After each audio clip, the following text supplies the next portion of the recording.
Bonjour à toutes et à tous et bienvenue dans ce deuxième prototype JavaScript. Aujourd'hui, on s'intéresse à la meilleure manière d'accéder facilement aux derniers éléments d'un tableau ou d'une chaîne de caractères. Alors classiquement, lorsqu'on essaie d'accéder aux derniers éléments d'un tableau, d'une chaîne de caractères, eh bien, on a tendance à utiliser la fameuse méthode slice. Et cette méthode slice, tu le sais peut-être, eh bien, elle permet des index négatifs, c'est-à-dire des index à partir de la fin. Ces index, en fait, c'est comme si on avait length devant, de sorte que -1, c'est le dernier élément, -2, c'est l'avant-dernier, etc. On peut utiliser ici slice aussi bien sur cette chaîne de caractères, first, que sur le tableau Wonders. Et effectivement, si je commence par contre à demander à Slice, notamment pour les tableaux, d'aller sur des positions quelconques, en fait, la -1, la -2, Slice, ça renvoie un tableau de toute façon. Donc là, ce que j'ai sous la main, c'est pas seulement le dernier élément, c'est un tableau avec le dernier élément ou les deux derniers éléments, parce que Slice prend un début et une fin. Si on précise pas la fin, eh bien c'est la fin du tableau. Donc si je veux lui dire seulement un élément, par exemple, à la position -2, il faut que je lui dise de -2 inclus jusqu'à -1 exclu. Bon, c'est pas ouf, cet aspect-là. Et donc, normalement, ce qu'on aimerait utiliser, c'est l'opérateur crochet qu'on utilise pour aller chercher des positions positives.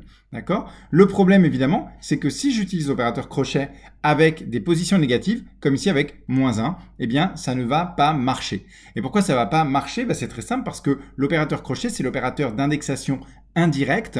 Il n'a rien à voir avec les tableaux, c'est un opérateur totalement générique qui est là pour aller chercher une propriété dont le nom est le résultat de l'expression entre les crochets. Et donc, si cette propriété existe, il la renvoie. Si elle n'existe pas, il renvoie undefined.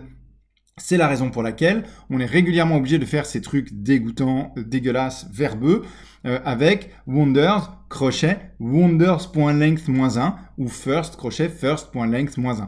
Donc ça, c'est pas incroyable, c'est vraiment pas top, c'est verbeux, surtout si le nom de la variable qui contient le tableau est assez longuet. Et donc, comment est-ce qu'on pourrait faire mieux que ça ?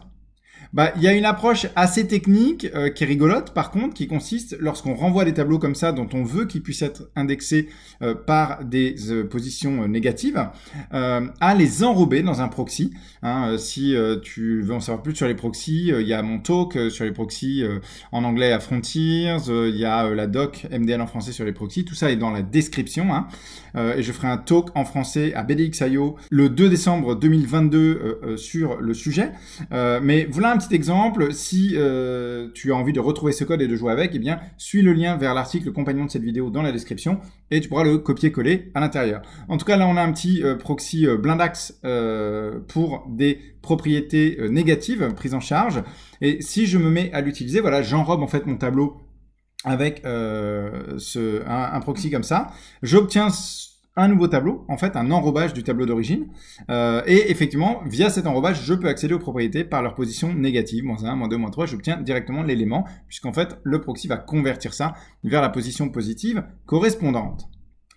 La dernière chose quand même, et qui est très très cool, c'est que depuis ES 2022, on a officiellement une méthode add qui est en fait prise en charge depuis un bon gros paquet de temps sur un peu tous les moteurs, et qui est disponible sur les tableaux typés et string. Et at nous permet en effet d'aller chercher une position quelconque et gère les index négatifs. Donc on peut faire un at -1, c'est vraiment la nouvelle manière clean d'aller chercher le dernier élément d'un tableau ou d'une string, le dernier code point, en l'occurrence d'une string, puisque c'est basé sur l'ittérabilité, et donc sur Unicode. Ça nous permet d'avoir quelque chose de très concis, de très compact. Ça vraiment c'est très très cool, at -1, c'est mon nouveau meilleur ami pour aller prendre le dernier élément dans un tableau typé ou non.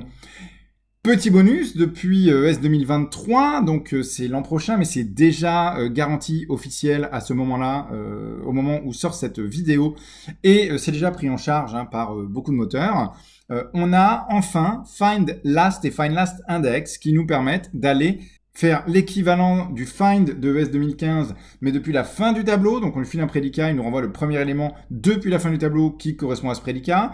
Ici, je lui dis, trouve-moi l'élément le plus proche de la fin qui ne commence pas par une voyelle. Et donc évidemment, c'est Louise. Si j'étais parti du début, ça aurait été Maxence. Et on a l'équivalent du find index, mais qui part de la fin. Find last index. Là aussi, on envoie un prédicat et il nous renvoie la position de l'élément. Donc si je lui demande, voilà, find last index, trouve-moi l'élément le plus proche de la fin dont la longueur est inférieure à 7 caractères, il va nous trouver Anna, alors que si j'étais parti du début, il aurait trouvé Louise. Voilà, ces deux-là seront encore une fois officiels qu'en juin prochain, mais ils sont déjà pris en charge nativement absolument partout, depuis Safari 15.4, Firefox 104, Chrome Edge 97, Note 18, Delon A24. Pour le reste, c'est très très facile à polyfiler avec le projet Core.js par exemple, que ce soit via Babel, TypeScript ou à la main.